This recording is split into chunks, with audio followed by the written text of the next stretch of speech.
Hi, this is Dr. Shawn at Alaska Healing Arts Chiropractic, and today in this video we're going to go over a DNS exercise called a 7-month side support.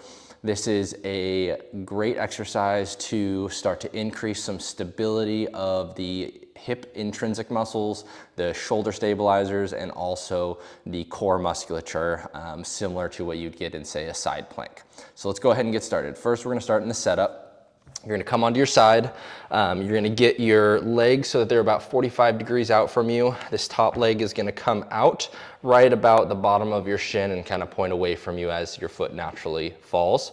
This arm, you want your elbow right underneath you. Don't want your shoulder sagging, and you wanna feel good support throughout your whole forearm. It shouldn't just be in your elbow, it shouldn't just be in your ham. You want your whole forearm from all the way on the inside through your pinky to feel nice support on the ground.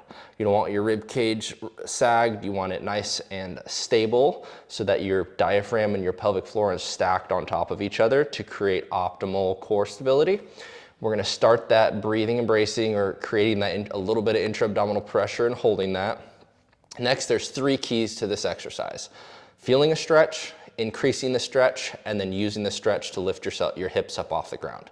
So first, we're gonna start to feel the difference between a hip movement, so me moving my leg, and a pelvic movement. So we want the pelvis to actually fold over top of your leg, rather than your leg on the upside or the downside just coming together. I can do that without moving my pelvis.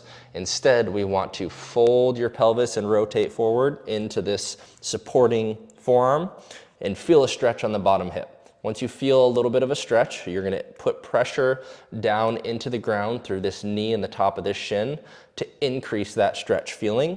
Next, you're gonna start to push yourself up so that your hip is coming up off of the ground.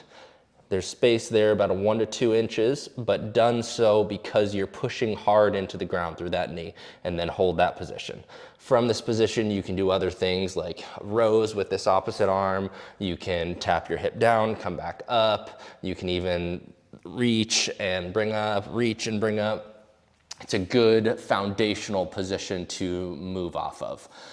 Go ahead and give that a try. Really focus on that start position, and also focus on feeling those 3 things. So feeling a stretch, increasing the stretch with pressure into the ground, and then using that pressure to start to lift your hips up from that side sitting position. If you have any questions, feel free to reach out, and we'll see you next time.